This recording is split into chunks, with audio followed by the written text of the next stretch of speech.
হাশরের ময়দানে একটা টাকার ব্যাপারে হিসাব দিতে হবে। এটার আয় কিভাবে, এটার ব্যয় কিভাবে।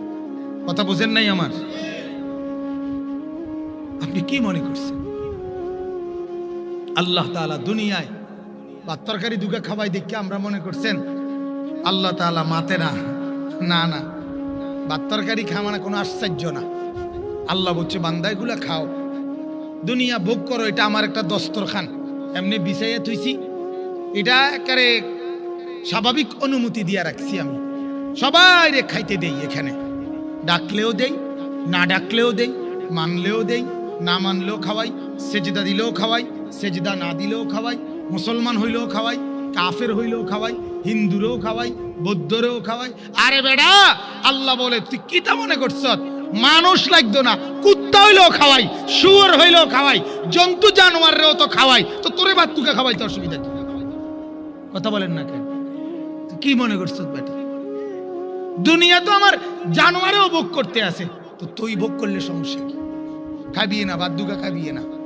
কিন্তু আমার হাশরের ময়দানে আখেরাতে আমার দস্তরখান আমি বিছাবো, সেটা সেজদা ছাড়া, বন্দেগী ছাড়া, গোলামি ছাড়া, আল্লাহর ইবাদত ছাড়া এক ঢোক পানি কাউকে খাইতে দেব।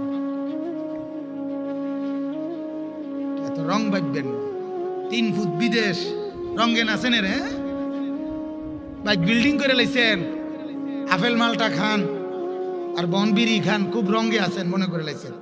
সাবধান, আমার কথা কাটসাট কথা, একেবারে স্পষ্ট কথা। বাপ আমনে করে ফাইছি, আমনে করে কইলাম, কথা বুঝেন নাই? বলে যে আইছে না তে হইলে তে তো হইল না, না তে না হইছে তার দোষ। আমনেরে সুবিধা মতো ফাইছি, আমনেরে কইলাম, আপনারে বললাম যে দুনিয়া কি সাজাইলেন, আখিরাতের কি করলেন, কবরের পুঁজি কোথায় বলেন, কবরের পুঁজি কোথায় বলেন। জিন্দেগির কি পরিমাণ সময় গাফলতে গাফলতে কাটেন। সারাদিনে আল্লাহকে ডাকেন কয়বার, পান খান কয়বার, চা খান কয়বার, বলেন বলেন আল্লাহকে ডাকেন কয়? অথচ আল্লাহ তাআলা চায় বান্দা ইমানদার, তোমার দিনে রাতে সবচেয়ে বেশি তোমার কাছে আমি যেটা চাই সেটার নাম হলো জিক্রুল্লাহ, আমি মাওলার জিকির। আর কোনো কিছুতে, সব কিছুতে আমি লিমিটেড দিছি। নামাজ ওয়াক্ত হইলে পড়ো, যাকাত বছর শেষে হিসাব কইরা দিও, রোজা চাঁদ উঠলে রাখো, হজ ফরজ হইলে নির্দিষ্ট মাসে কইরো। আল্লাহ বলে বান্দা সব আমি সময় বাইন্দা দিছি, কিন্তু আমার জিকির এটার জন্য কোনো সময় বাঁধি নাই।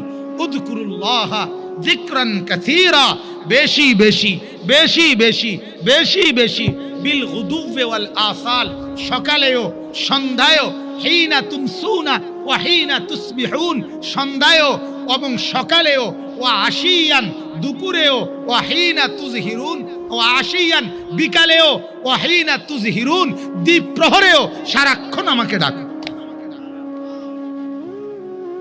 তাহলে তোমার পুঁজি সারাদিনে সবচেয়ে বেশি তোমার জবানে হবে জিকির। কি বলেন না? কথা কোন চাচা, আমনে কোন কথা কোন? আজকের থেকে পান খানার পরিমাণ কমাই নেবেন, বলেন ইনশাআল্লাহ। হারাম না জায়েজ কই না, এটা না জায়েজ মা জায়েজ লইয়া কইতেছি না, কইতেছি পরিমাণ কমান, আখিরাতের পরিমাণ বাড়ান, নেকির পরিমাণ বাড়ান, বলেন ইনশাআল্লাহ। ফিকির করেন, ফিকির করেন বাপ। আমি প্রতিদিন উদাহরণ দিয়া বলি, কাগজের এই পিঠ 4 কালার, এই যে এটাও তো কাগজের পিঠ, কথা কন না? এই পিঠ যদি কাগজের এই পিঠ হয় তো এইটা আরেকটা পিঠ না? তো এই কাগজের এই পিঠ কত সুন্দর ডিজাইন করলেন, এই পিঠ যে খালি, একদম খালি, ঠিক কি না বলেন?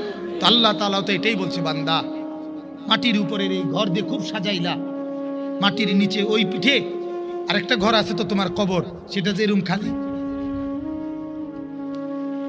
বলে এটা বুঝতে সহজ না?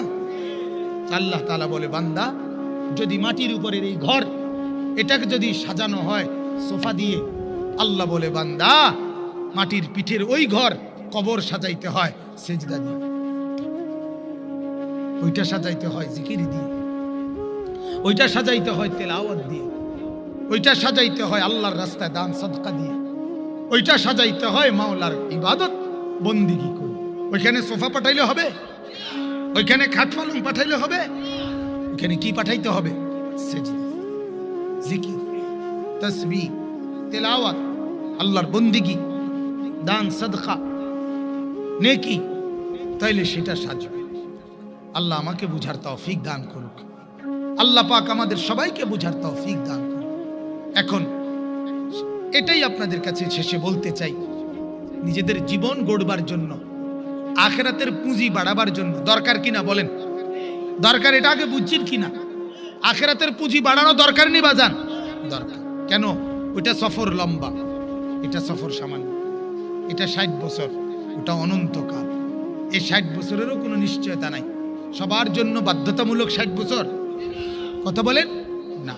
আল্লাহ তাআলা বলেন মানুষের হালাত তিনটা, তিফ, শাবাব, আরেকটা হলো শুয়ুখ। মানুষের জীবনের তিনটা অবস্থা, শিশু, যুবক আর বৃদ্ধ।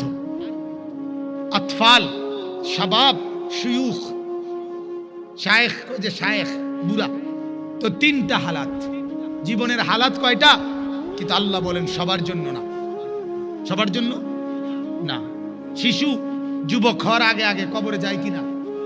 যুবক বৃদ্ধ হওয়ার আগে আগে কবরে যায় কিনা? আল্লাহ বলেন তিনটা হালাত ঠিক আছে, কিন্তু সবার জন্য নয়। অমিনকুম মান ইউতাওয়াফা মিন ক্বাবলু, আমি অনেককে এই তিনটা পর্যন্ত পৌঁছবার আগে আগেই মৃত্যু দিয়ে আমার কাছে নিয়ে আসি। অতএব আমরা প্রত্যেকে বাজান আখিরাতের পুঁজি বাড়ানো দরকার, কবরের পুঁজি বাড়ানো দরকার, ওই দিকের সামানা বাড়ানো দরকার।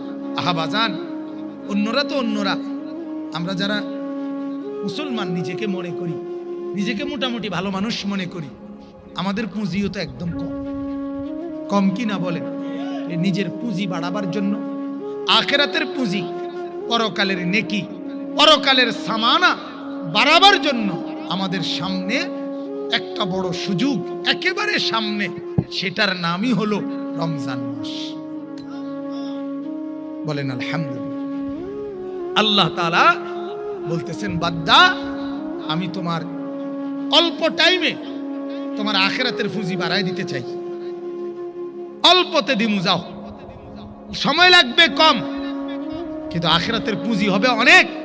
এমন একটা সুযোগ আমি বান্দা তোমাকে দিতে চাই, সেটার নামই হচ্ছে রমজান। সুবহান। আমি রহমতের দুয়ার খুলে দেব, আমি মাগফিরাতের দুয়ার খুলে দেব, নাজাতের দুয়ার খুলে দেব। বান্দা তুমি আসো রমজানে, আমার বন্দিগিতে লেগে যাও, আমি রহমত দিয়ে তোমাকে ভাসিয়ে দেব, আমি মাগফিরাত দিয়ে তোমাকে ভাসিয়ে দেব, আমি নাজাত দিয়ে তোমাকে জান্নাত দিয়ে দেব। এজন্য আল্লাহর নবী সাল্লাল্লাহু আলাইহি ওয়াসাল্লাম বলেন, যখনই রমজান মাস আসে, ফুতিহাত আবওয়াবুর রাহমা ওয়া গুল্লিকাত আবওয়াবুন নার ওয়া সুলসিলাতিশ শায়াতিন। তিনটা জিনিস বলছে নবী।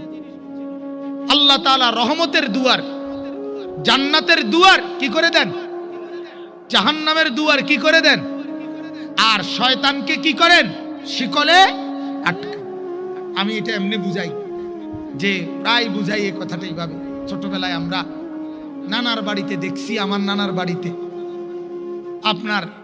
আমার প্রাইমারি জীবনে ছোট থাকতে বেড়াইতে যাইতাম, যে নানার বাড়িতে দেখতাম চতুর্দিকে আমার নানার বাড়ির টিনের বেড়া, শুধু একখান দিয়া বাইর হইবার জায়গা, বাড়ির থেকে বাইর হইবার। তো মেহমান অতিথি আসলে প্রায় সময় এই বাড়ির যেখান দিয়ে বাইর হই না জায়গাটা, এখান দিয়া জাল লাগাইতো, জাল টাঙ্গাইয়া বাড়ির মুরগি পুরা বাড়ির থেকে তাড়াইয়া দৌড়াইয়া ডাইকা আইনা এখান দিয়ে কি করাইতো, আনাইতো। আনাইলে এখান দিয়ে যখন বাইর হইতে লাগতো, জালের মধ্যে কি হয়ে যাইতো, আটকায় যাইতো। ফলে এই মুরগা ধরতো, এরপরে এটাই মেহমানদারি করতো। ঠিক কিনা বলেন? এটা ছিল কিনা এরকম? আমি দেখছি, মুরব্বীরা তো দেখছেনি। এখনকার মতো এখন না, মেহমান আইলে সাদা ঠ্যাংওয়ালা মুরগা আছে, দুধ দিয়ে লইয়া এরপরে, কথা বুঝছেন? তখন তার এই সাদা ঠ্যাং মুরগি ছিল না। মুরগি আস্তে আস্তে না কি